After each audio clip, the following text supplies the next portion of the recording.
Hi students, कैसे हो।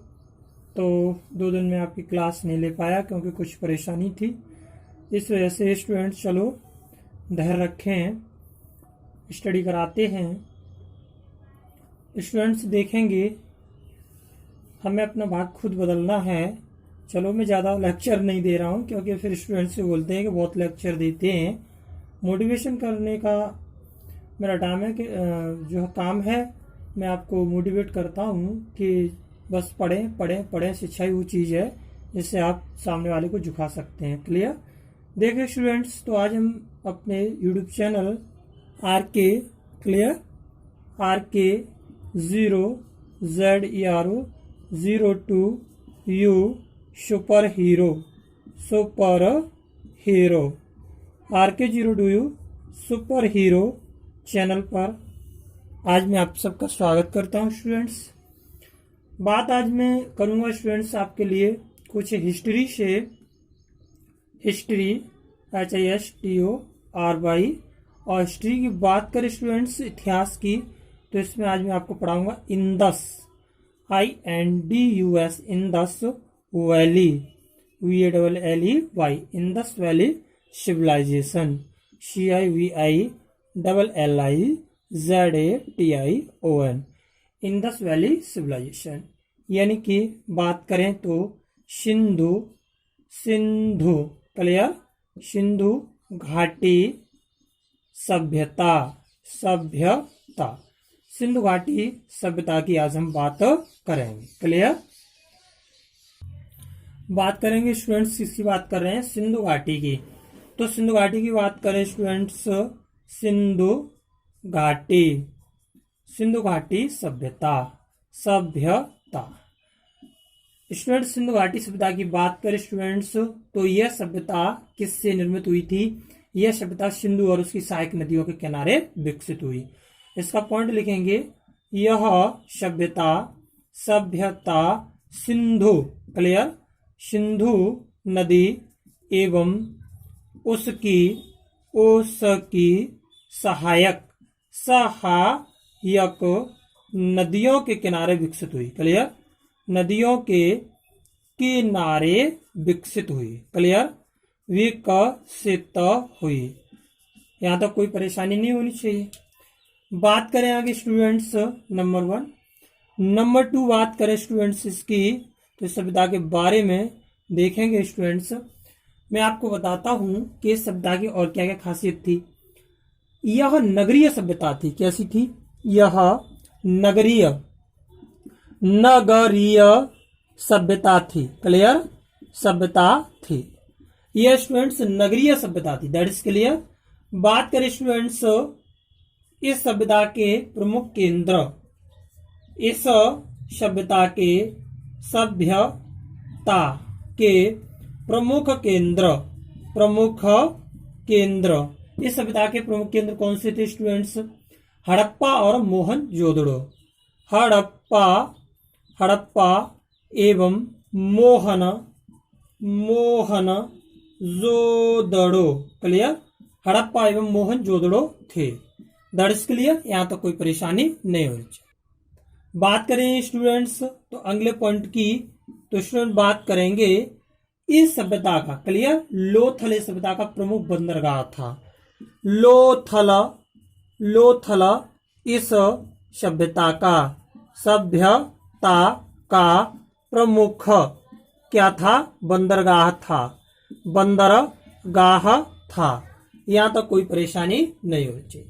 आगे स्टूडेंट्स अगली बात करें तो इसी सभ्यता के बारे में, यानी सिंधु घाटी सभ्यता के बारे में अगर स्टूडेंट्स बात करें स्टूडेंट्स, तो ऐसा अनुमान लगाया जाता है कि 20वीं यानी द्वितीय शतक तक, 20वीं सदी तक, द्वितीय शतक तक की अगर हम बात करें तो सिंधु घाटी का दूर दूर तक नाम नहीं था। कहीं पर सिंधु घाटी सभ्यता का कहीं भी नाम नहीं था स्टूडेंट्स। अर्थात लोग इस सभ्यता के बारे में अपरिचित थे। लेकिन सिकंदर के आक्रमण, अर्थात कह सकते हैं कि विद्वान ये बताते कि सिकंदर के आक्रमण के पूर्व भारत में कोई सभ्यता नहीं थी। 20वीं सदी की बात करें तो 20वीं सदी के तृतीय दशक में दो पुरातत्व शास्त्री आए। कौन कौन से आए? दयाराम साहनी और Rakhaldas Banerjee. That is clear. तो इन दोनों की बात करेंगे। किन की बात करेंगे? देखें, राखलदास बनर्जी और दयाराम साहनी ने जो खुदाई करवाई थी वहां पर हड़प्पा जो है नगर मिला और वहीं से इसका नाम हड़प्पा सभ्यता रखा गया। क्लियर। तो यहाँ और बात करें स्टूडेंट्स इससे पहले, तो सबसे पहले चार्ल्स मैसन ने, क्लियर, सबसे पहले चार्ल्स मैनन, क्लियर, चार्ल्स मैनन ने स्टूडेंट सबसे पहले मैनन नहीं थे, शायद मैसन थे, हाँ क्लियर, मैसन। चार्ल्स मैसन ने सबसे पहले 1826 ईस्वी में इस सभ्यता, क्लियर, सभ्यता का पता लगाया, क्लियर, इस सभ्यता का पता लगाया था। यहां तो कोई परेशानी नहीं होनी चाहिए। आगे मैं आपको अगली बात करें स्टूडेंट्स, फिर उसके बाद में यानी कि जिसका वर्णन उन्होंने 1842 में किया, अपनी जो पुस्तक प्रकाशित की, और उस पुस्तक में इन्होंने 1842 में यानी कि 1842 में जिसका वर्णन इन्होंने 1842 में किया। क्लियर। इन्होंने अपनी पुस्तक प्रकाशित की और उस पुस्तक में इन्होंने 1842 में इसका वर्णन किया। इसके बाद स्टूडेंट्स बात करें, इसके बाद इसको 5 नंबर नोट कर लें और इसको हम 6 नंबर नोट कर सकते हैं, यानी कि इसके बाद अगर स्टूडेंट्स बात करें तो 1921 में भारतीय पुरातत्व,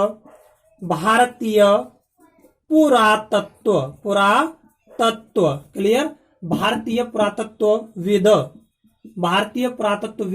दयाराम साहनी, क्लियर, भारतीय पुरातत्वविद बात करें सर्वेक्षण विभाग, क्लियर, भारतीय पुरातत्वविद सर्वेक्षण विभाग के तत्कालीन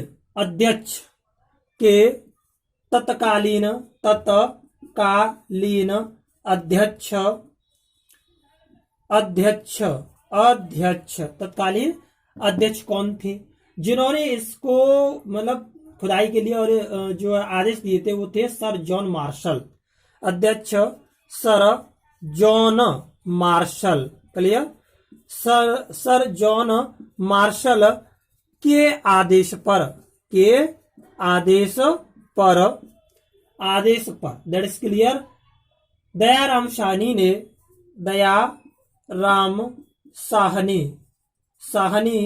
ने खुदाई करवाई। दयाराम साहनी ने खुदाई करवाई और इसका प्रमुख नगर हड़प्पा का पता लगाया। क्लियर। और इस सभ्यता के प्रमुख नगर हड़प्पा का पता लगाया। क्लियर।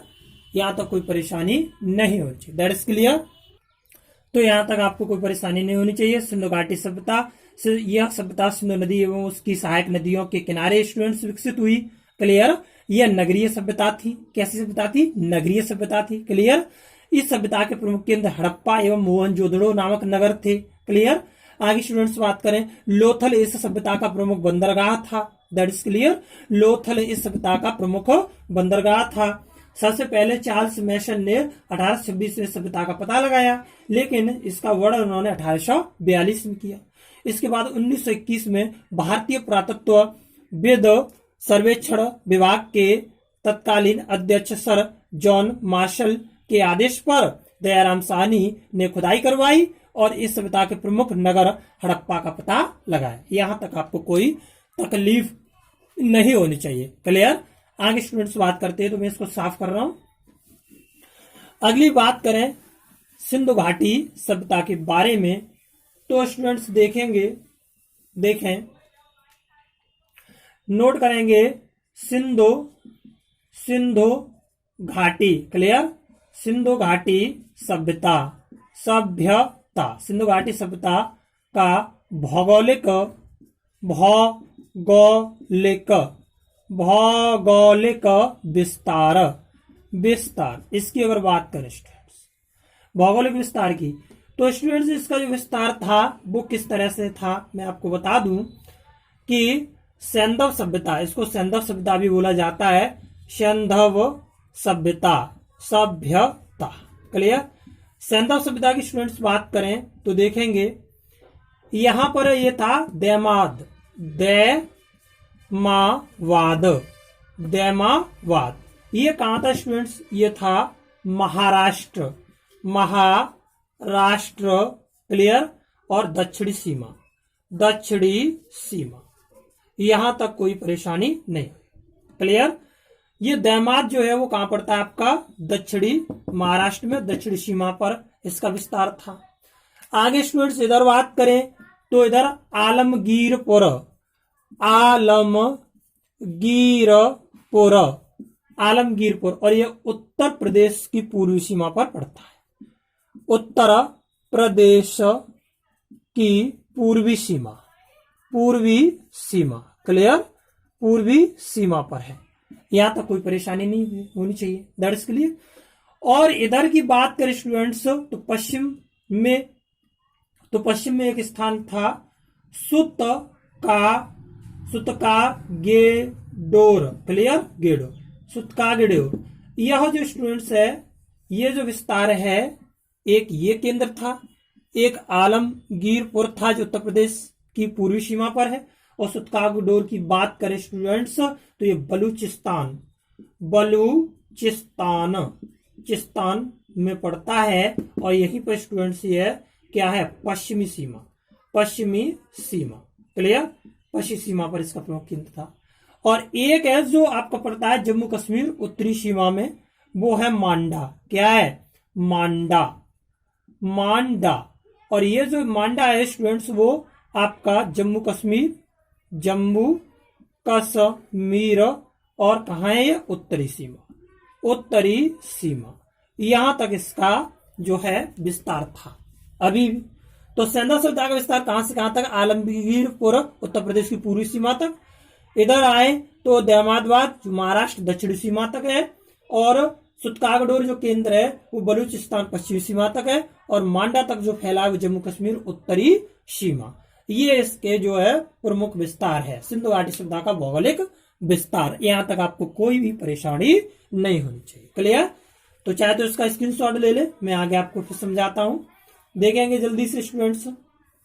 चलो आगे बात करें स्टूडेंट्स इस घाटी सभ्यता की, तो बात करेंगे स्टूडेंट्स, देखेंगे अगर सुतका-गेडोर से लेकर पूर्वी में आलमगीरपुर जो आपको पड़ता है वो मेरठ, मेरठ है, जो आलमगीरपुर मेरठ को कहा जाता है, क्लियर, याद रखना। तो मेरठ में सिंधु घाटी सभ्यता का जो केंद्र था, दैट इज क्लियर। बात करें अभी भी है मेरठ तो अपना, तो आलमगीरपुर कहा जाता है, मेरठ का जो पुराना नाम है आलमगीरपुर है, दैट इज क्लियर। यहां भी सिंधु घाटी सभ्यता का क्या हुआ था, विकास हुआ था, दैट इज क्लियर।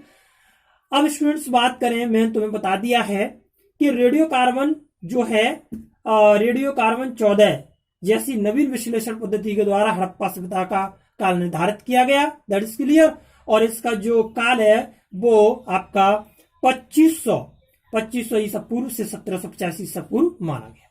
तो पूछा जाए कि जो सिंधु घाटी सभ्यता का काल किसके द्वारा निर्धारित किया गया, तो लिखेंगे, नोट पॉइंट डाल के लिख दें, सिंधु सभ्यता का काल, सिंधु सभ्यता का काल रेडियो कार्बन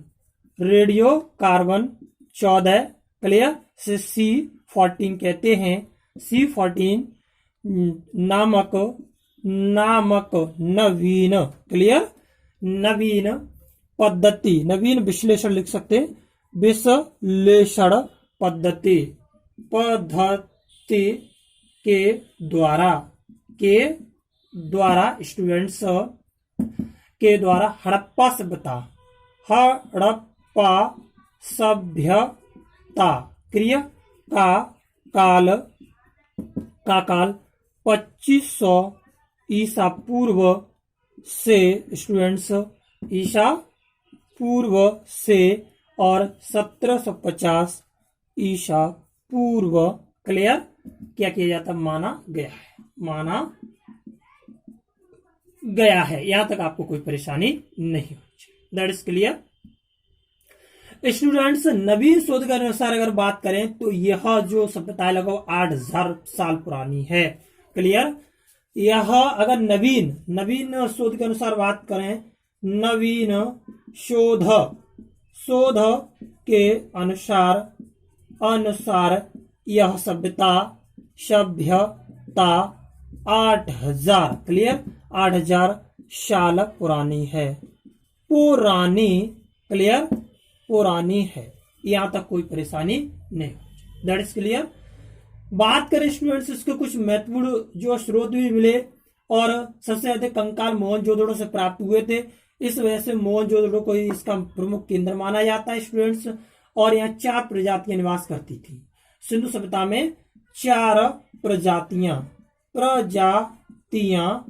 यहाँ 4 प्रजातियां निवास करती थी। अब कौन कौन सी थी वो स्टूडेंट्स, बात करें नंबर 1 तो भूमध्य सागरीय क्लियर भूमध्य सागरीय। एंड बात करें स्टूडेंट सेकंड तो है प्रोटो ऑस्ट्रेलियोइड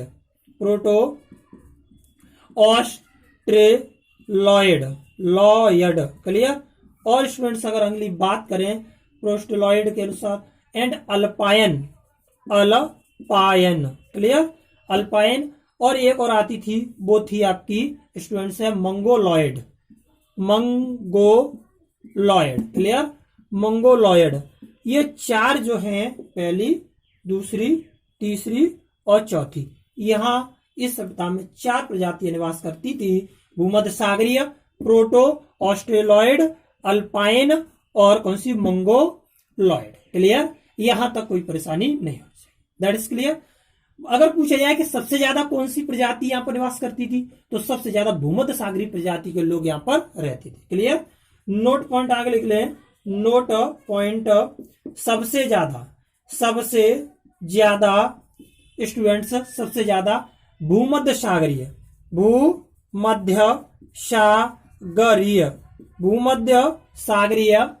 प्रजाति के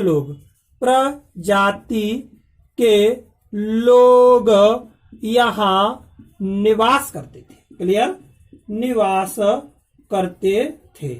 यहां तक आपको कोई परेशानी नहीं होनी चाहिए। That is clear. आगे बात करते स्टूडेंट्स। अगर आगे स्टूडेंट्स बात करें तो देखेंगे इस सभ्यता के बारे में और थोड़ी सी जानकारी हम देते हैं। इस सभ्यता के बारे में अगर हम थोड़ी सी और जानकारी लें तो देखेंगे स्टूडेंट्स क्या है सिंधु घाटी सभ्यता की नगर योजना। इसकी नगर योजना किस तरह की थी स्टूडेंट्स। नगर योजना की बात करें तो नंबर 1 सड़कें एक दूसरे को समकोण पर काटती थी। सड़कें एक दूसरे को समकोण पर काटती थी। समकोण पर काटती थी यानी कि 90 अंश पर। That is clear. आगे स्टूडेंट्स बात करें लगभग सभी नगर 2 भागों में विभक्त थे।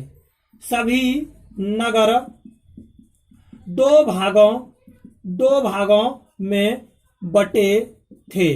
That is clear. अगली बात करें इसकी नोट पॉइंट तो स्टूडेंट्स प्रथम भाग में ऊंचे दुर्ग थे। क्लियर। प्रथम भाग में ऊंचे किले क्या थे, किले बोले तो दुर्ग। क्लियर दुर्ग थे। क्लियर बने हुए थे और इनमें शासक वर्ग निवास करता था। जिनमें स्टूडेंट्स शासक वर्ग निवास किया करता था। यहां तक आपको कोई परेशानी नहीं होनी चाहिए। That is clear. और स्टूडेंट्स अगर हम बात करें दूसरे भाग की तो दूसरे भाग की अगर बात करें स्टूडेंट्स तो दूसरे भाग में क्लियर दूसरे भाग में नगर या आवास क्षेत्र थे। नगर या आवास क्षेत्र थे। क्लियर। जिनमें स्टूडेंट्स क्या होते थे, नागरिक, सामान्य नागरिक, व्यापारी, जिनमें सामान्य नागरिक कमा व्यापारी एंड शिल्पकार। क्लियर। शिल्पकार, कारीगर और श्रमिक रहते थे। क्लियर। यहां तक आपको कोई परेशानी नहीं होनी चाहिए। That is clear. अगली अगर स्टूडेंट्स हम बात करें तो सड़कों के किनारे की नालियां ऊपर से ढकी होती थी। क्लियर। सड़कों के किनारे सड़कों के किनारे की नालियां स्टूडेंट्स कैसी होती थी, सड़कों के किनारे की नालियां ऊपर से ढकी होती थी।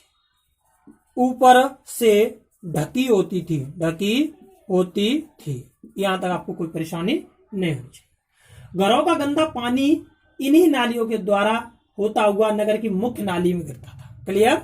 इन नालियों से होता हुआ नगर की मुख्य नाली में क्या होता था, घरों का गंदा पानी गिरता था। यहां तक आपको कोई परेशानी नहीं होनी चाहिए। अब हड़प्पा, मोहनजोदड़ो तथा कालीबंगा की नगर योजना लगभग एक समान ही की थी। कालीबंगा व रंगपुर को छोड़कर सभी में पकी हुई ईंटों का प्रयोग किया गया था। That is clear students. यहां तक आपको कोई परेशानी नहीं होनी चाहिए। That is clear. घरों के दरवाजे एवं खिड़कियां मुख्य सड़क पर न खुलकर गलियों में ही खुलती थी। That is clear. बात करते देखो आगे, तो मैं यहां पर आपको नोट करा रहा हूं, देखेंगे स्टूडेंट्स। क्लियर। समझ लें, घरों के दरवाजे एवं जो खिड़कियां थी, घरों के दरवाजे एवं खिड़कियां मुख्य सड़क पर न खुलकर गलियों में खुलती थी, लेकिन लोथल इसका अपवाद था। That is clear. इसके दरवाजे एवं खिड़कियां मुख्य सड़कों की ओर खिलती थी। यदि मकान बनाने में कई प्रकार की ईंटों का प्रयोग होता था, जिसमें 4:2:1 यानी लंबा चौड़ा और मोटाई के आकार की ईंटों का प्रयोग होता था। यानी कि मकान बनाने के लिए ईंटों की आकृति स्टूडेंट्स कैसी होती थी, 4:2:1 की होती थी। क्लियर। होती थी। इसका मतलब क्या हुआ, ये लंबाई होती थी ईंट की, और ये इसकी चौड़ाई होती थी, और ये इसकी क्या होती थी, मोटाई। क्लियर। मोटाई। यहां तक कोई परेशानी नहीं होनी चाहिए। That is clear. अब बात करें, बड़े बड़े भवन हड़प्पा या मोहनजोदड़ो की विशेषता बतलाते हैं। यहां ये क्यों बनाए गए थे, किले की बंदी की गई थी।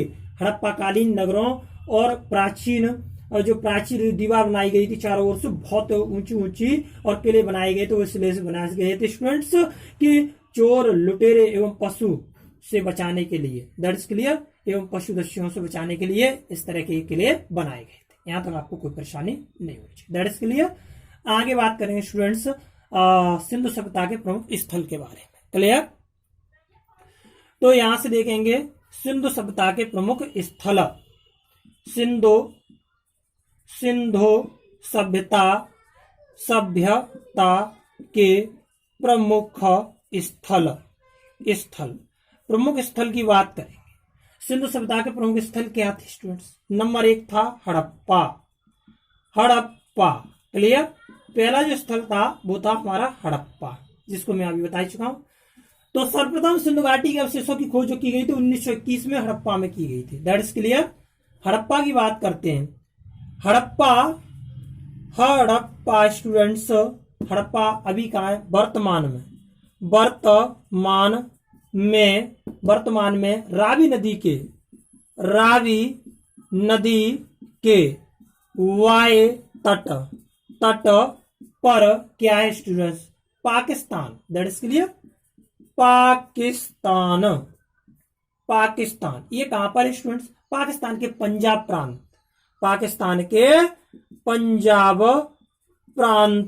क्लियर। पंजाब प्रांत के बात करें, मोंटगोमरी जिले में स्थित है। मोंटगोमरी जिले में स्थित है। क्लियर। में स्थित है। यहां तक आपको कोई परेशानी नहीं होनी चाहिए। That is clear. यहां तक आपको कोई भी परेशानी नहीं हो। स्टूडेंट्स बात आगे करें तो नगर की रक्षा के लिए, नगर की रक्षा के लिए, नगर की रक्षा के लिए, नगर की रक्षा के लिए Mount Abu, Mount Abu, Mount Abu की बात कर रहे हैं, माउंट एबी नामक, नामक टीले, ठीक है, टीले पर एक दुर्ग, एक दुर्ग बनाया गया, बनाया गया। क्लियर। जिसे, जिसे माउंट एबी, माउंट एबी नाम व्हीलर ने दिया। किसने दिया था? व्हीलर, व्हीलर ने दिया किले, उस टीले को, उस टीले को नाम दिया। इस किले की अगर बात करें तो यह जो किला था स्टूडेंट्स वो उत्तर से दक्षिण की ओर 415 मीटर लंबा था। यह किला उत्तर से, उत्तर से दक्षिण, उत्तर से अगर दक्षिण की बात करें तो उत्तर से दक्षिण की ओर, की ओर 415 और कैसा था? 415 मीटर। क्लियर। 415 मीटर लंबा था, मीटर लंबा था। एंड बात करते हैं स्टूडेंट किसी पूर्व से पश्चिम की तो 195 मीटर चौड़ा था। पूर्व से पश्चिम, क्लियर, की ओर, की ओर 195 मीटर कैसा था स्टूडेंट्स? चौड़ा था, चौड़ा था। क्लियर। यह किला इस तरह था। यहां तक आपको कोई परेशानी नहीं होनी चाहिए। That is clear. आगे स्टूडेंट्स अगर बात करें तो हड़प्पा और मोहनजोदड़ो को जुड़वा राजधानी कहा जाता है। That is clear. हड़प्पा और मोहनजोदड़ो को जुड़वा राजधानी कहा जाता है। हड़प्पा एवं मोहनजोदड़ो, जोदड़ो को क्या कहा जाता है? जोदड़ो को जुड़वा राजधानी कहा जाता है, जुड़वा राजधानी। क्लियर, कहा जाता है। यहां तक कोई परेशानी नहीं होनी चाहिए। That is clear. अगले पॉइंट की बात करें तो एक थे भाई साहब, उनका नाम था स्टुअर्ट, स्टुअर्ट, और पूरा नाम था पिगट, पिगट। स्टुअर्ट जो पिगट थे, पिगट, स्टुअर्ट पिगट ने हड़प्पा को, किसको? हड़प्पा को क्या कहा था? अर्ध औद्योगिक नगर कहा था। अर्ध औद्योगिक नगर, औद्योगिक नगर कहा था। क्लियर। यहां तक आपको कोई परेशानी नहीं होगी। अब बात करते हैं स्टूडेंट्स नंबर 2, दूसरे नगर की जो प्रमुख स्थल था। तो दूसरा स्थल था मोहन, मोहन जोदड़ो, जोदड़ो, मोहन जोदड़ो की बात करते हैं। मोहन जोदड़ो की बात करें स्टूडेंट्स तो इसका अर्थ होता है सिंधी भाषा में इसको, मोहन जोदड़ो को मृतकों का टीला कहा जाता है। तो लिख देंगे सिंधी भाषा में, सिंधी भाषा में इसे मृतकों, मृतकों का टीला, क्लियर, कहा जाता है, कहा जाता है। यहां तक आपको कोई परेशानी नहीं होनी चाहिए। That is clear. अब स्टूडेंट्स बात करें, यह सिंध के लरकाना जिले में सिंधु नदी के तट पर स्थित है। आगे बात करें, यह सिंध के लरकाना, और ये पाकिस्तान पड़ता है, लरकाना, सिंध के लरकाना जिले, जिले, यह सिंध के लरकाना जिले में स्टूडेंट्स सिंधो, सिंधो नदी, सिंधु नदी के तट पर, तट पर स्थित है। क्लियर। यहां तक आपको कोई परेशानी नहीं होनी चाहिए। That is clear. आगे स्टूडेंट्स अगर आगे बात करें तो इसकी खोज, इसकी खोज 1900 किसमें? 1922 में, 1922 में राखल दास बनर्जी, राखल दास बनर्जी, बनर्जी ने की थी, ने की थी। यहां तक आपको कोई परेशानी नहीं होनी चाहिए। That is clear. बात करें मोहनजोदड़ो की शासन व्यवस्था राजतंत्रात्मक ना होकर जनतंत्रात्मक थी, मतलब जनतंत्रात्मक थी। यहाँ पर जो है बृहद स्नानागार मोहनजोदड़ो के सर्वाधिक महत्वपूर्ण जो स्थल थे, और इनके बीच में जलकुंड या जलाशय बना होता था। क्लियर। खुले प्रांगण में नहाने धोने के लिए क्या होता था, नहाने के लिए एक जलाशय या जलकुंड बना होता था। That is clear. यहाँ जल निकास प्रणाली का अभाव था। यहाँ जल निकास प्रणाली का अभाव था यानी कि मौजूद। That is clear. यहाँ जल भरा रहता था स्टूडेंट्स, और यहाँ की अगर बात करें स्टूडेंट्स, यहाँ से मिट्टी का बना हल मिला है। यहीं से पूछा जाए कि मोहनजोदड़ो से क्या मिला है, तो यहाँ से मिट्टी का बना हुआ हल प्राप्त हुआ है। यहाँ तो कोई परेशानी नहीं होनी चाहिए। That is clear. अब बनावली से अधिक मात्रा में जौ मिला है। यहीं पर मोहनजोदड़ो का जो है नगर है, वो एक स्थान है बनावली। तो बनावली की अगर स्टूडेंट्स बात करें तो बनावली से क्या स्टूडेंट्स मिला है, बनावली एक स्थान है, ये इसी में सिंधु घाटी सभ्यता का प्रमुख स्थान था बनावली। और बनावली से स्टूडेंट्स क्या मिला, जौ। बनावली से जौ अधिक मात्रा में प्राप्त है, अधिक मात्रा में प्राप्त हुआ। क्लियर। प्राप्त हुआ है। तो ये मोहनजोदड़ो से नहीं है, ये बनावली अलग स्थान है स्टूडेंट्स। That is clear. यहाँ नोट पॉइंट डाल के लिख दें, नोट POINT। और बनावली से स्टूडेंट्स ये दो चीज मिली है। क्या है, ये मोहनजोदड़ो से नहीं है, बनावली से ही मिली है। क्या चीज स्टूडेंट्स, एक मिट्टी का बना हुआ हल, और बनावली से जौ अधिक मात्रा में प्राप्त हुई है। यहाँ तक आपको कोई परेशानी नहीं होनी चाहिए। That is clear. अगर मोहनजोदड़ो की बात करें तो तांबा तथा टिन को मिलाकर हड़प्पा कालीन कांसे का निर्माण करते थे। इसमें मोहनजोदड़ो से कांसे की बनी हुई एक नर्तकी की मूर्ति पाई गई है। ठीक है, डांसिंग गर्ल। आगे बात करते स्टूडेंट्स, मैं इसको साफ कर दूं तो यहाँ इससे क्या प्राप्त हुआ है वो मैं लिखवा दूं आपको कि मोहनजोदड़ो से क्या प्राप्त हुआ है। यहाँ से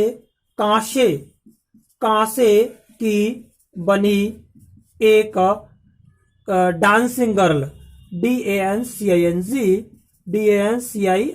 डांसिंग और GI गर्ल की मूर्ति प्राप्त हुई है। क्लियर। क्या हुई है, प्राप्त हुई है। यहां तक आपको कोई परेशानी नहीं होनी चाहिए। That is clear. अब स्टूडेंट्स बात करें जिसे लॉस्ट, क्लियर, थर्ड METHOD विधि से, क्लियर, विधि से बनाया गया है। ये लॉस्ट वैक्स मेथड क्या होता है, कह सकते हैं कि द्रवित मोम विधि। क्लियर, द्रवित मोम विधि से इसको बनाया गया। यहां तक आपको कोई परेशानी नहीं होनी चाहिए। That is clear. नेक्स्ट अगली वीडियो में हम मिलते हैं आपसे। प्लीज लाइक, शेयर और कमेंट जरूर करें, ज्यादा शेयर करें और लाइक करें। तो thank you class, best of luck. अगली वीडियो में आपको चंदहुदड़ो, लोथल, राखीगढ़ी, कालीबंगा, बनावली और धौलावीरा के बारे में आपको बताऊंगा। That is clear.